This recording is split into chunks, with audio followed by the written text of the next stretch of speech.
What's going on YouTube? This is the Boxing Theorist, and I'm back with another video. And for today's topic, I'm here to talk about the showdown that's going down between Ugas and Spence this upcoming Saturday. To get right into it, Errol Spence is a phenomenal fighter, as well as Yordenis Ugas.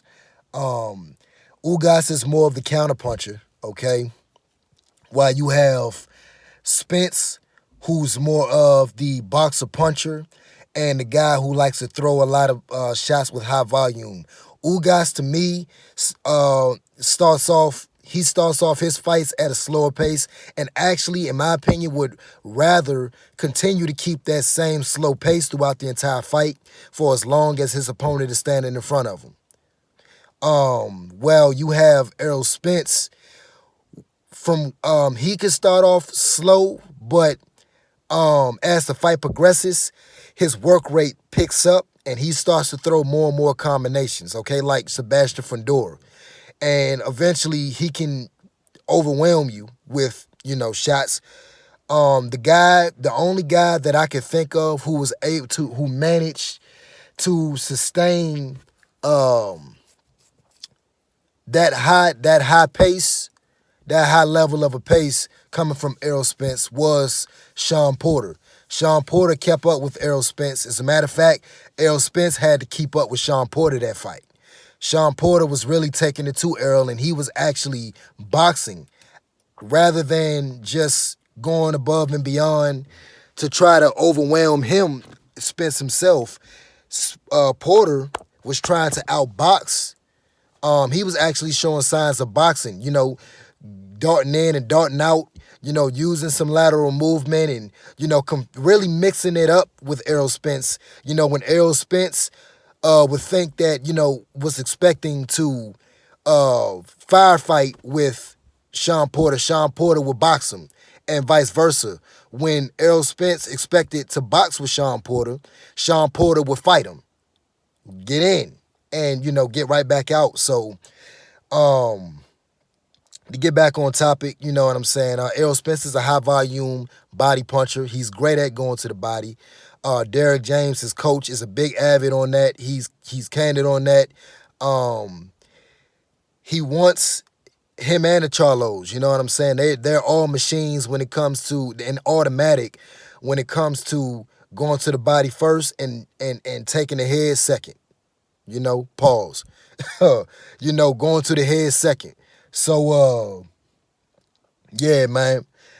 Errol Spence has one of the best jabs in boxing. He throws that jab, hard and stiff, you know what I'm saying? And he lands with intentions to hurt you, okay? And to set up his offense, his impeccable, offense. You know what I'm saying? He's great. He's a great offensive fighter.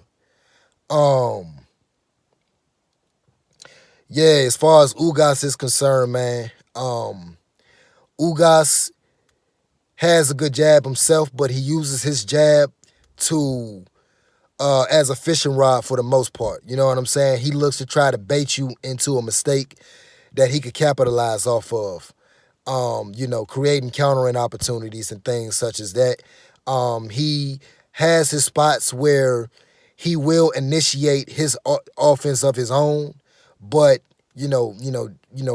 being first is what I'm saying. Being first, but the thing about him is that he's a counterpuncher first and foremost, okay? As I've explained. And another thing about Ugas is that he stands directly in front of you. He doesn't really his style doesn't really require too much moving. He's flat-footed, so he's looking to try to land some power shots, which, in my opinion, the power advantage will go to Errol Spence over Yordenis Ugas. Yordenis only has like 12 knockouts, whereas Spence has a higher knockout rate. All right, so that lets you know where the power advantage, lies between both fighters. And I noticed that Ugas, like, for example, in that Pacquiao fight, right? Manny Pacquiao, that fight between Ugas and Manny Pacquiao was phenomenal. And I would also like to add this. Errol Spence was supposed to be fighting Pacquiao months back, but he ended up having a withdrawal due to a retina tear that he had to get surgery for. And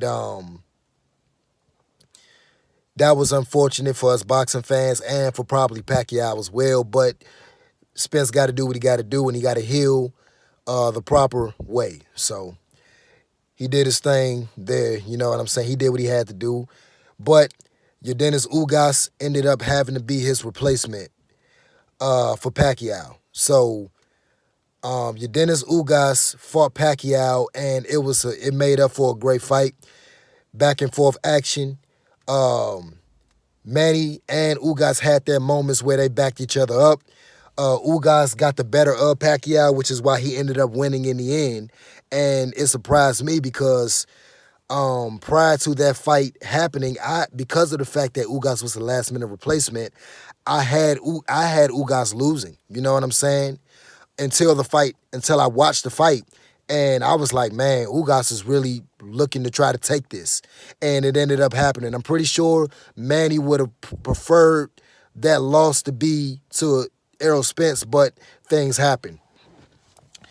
As far as that fight's concerned, I noticed that Ugas spent more time sitting back and waiting for those opportunities to land some hard time shots on Pacquiao rather than taking it to him, which, you know, it worked out for him in the end. But Yordenis's fight prior to the Pacquiao fight was against the guy, I forgot his name. What was his name?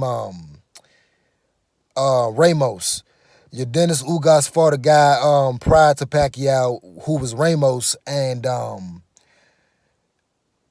his energy was different that fight, where Ugas took the fight to Ramos, and he was the initiator. He was taking the fight to Ramos and initiating the attack, and he had more of an aggressive jab. But against Pacquiao, that wasn't the same energy, you know? He was sitting back more. And, you know, like I said, he ended up getting the win, so it is what it is. Another thing I noticed about that Pacquiao fight, when Pacquiao would throw his flurries, Yordenis Ugas would, you know, he would cover up and wait for Pacquiao he spent more time waiting for Pacquiao to finish his combinations before he threw an attack of his own.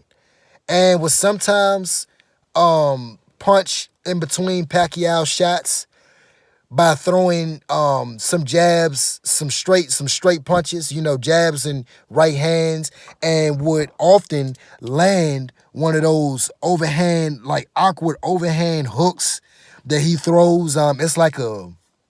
It comes from an awkward angle. It's like it's really awkward. It looks so, I don't know if it's a straight shot or if it's a hook. I would lean more towards it being an overhand hook type of shot. But it's so awkward is my point. And he landed that time and time again, and he landed it against damn near every opponent he faced. So I think that's his number one punch. I think that's the punch that he loves to throw and land the most. All right. Yeah, man. I mean, Ugas, because of all I just said, this is leading to my next point. Because of the fact that I think that Ugas is a slow starter, and he spends more time sitting back and waiting for opportunities to happen for him to land something big. In other words, being a countering type of guy, I have Errol Spence winning. And the reason why is because Errol Spence, he has a phenomenal jab, and he uses his jab to set up his aggressive offense. And I can see Errol Spence throwing a barrage of combinations and having a persistent and consistent body attack, which will back up Ugas, okay? In order for Ugas to have the best chance, I think he's going to have to box Errol Spence, okay? And Ugas, like I just explained, he stands there in front of you, and he slips shots, and, you know, he uses that high guard defense to catch and parry, and would shoot some offense of his own to try to attempt to counter. But I think that a good jab. See, because of the fact that Errol Spence has a phenomenal jab, that can offset a good jab can always offset a counterpuncher's rhythm. Okay, and I can see that posing a problem to Yordenis Ugas. And once Errol Spence starts to swarm him with combinations, I believe that, and just being overly aggressive, I believe that that can potentially overwhelm Yordenis Ugas. And I wouldn't be surprised if Errol Spence ends up stopping Ugas. You know what I mean? I wouldn't be surprised. But I have it going 12 rounds. And like I said, Ugas needs to fight at a slower pace in order for him to be effective. Which Ramos,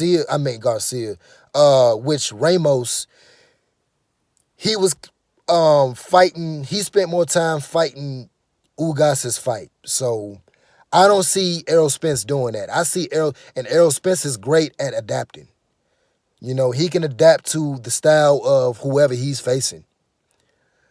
But I mean, with all that being said, I do think that it's going to be a good fight. And the reason why I think that is because eventually it's going to get to a point where Ugas is going to have to get into a firefight if he don't want to get smoked or left behind. He's going to have to get into a firefight with Errol Spence, especially if Errol is picking up the pace on the inside, which I believe he will. He's going to have to. He can't spend a lot of time shelling up. He's going to have to throw his combinations, you know what I'm saying, in addition to Errol Spence throwing his,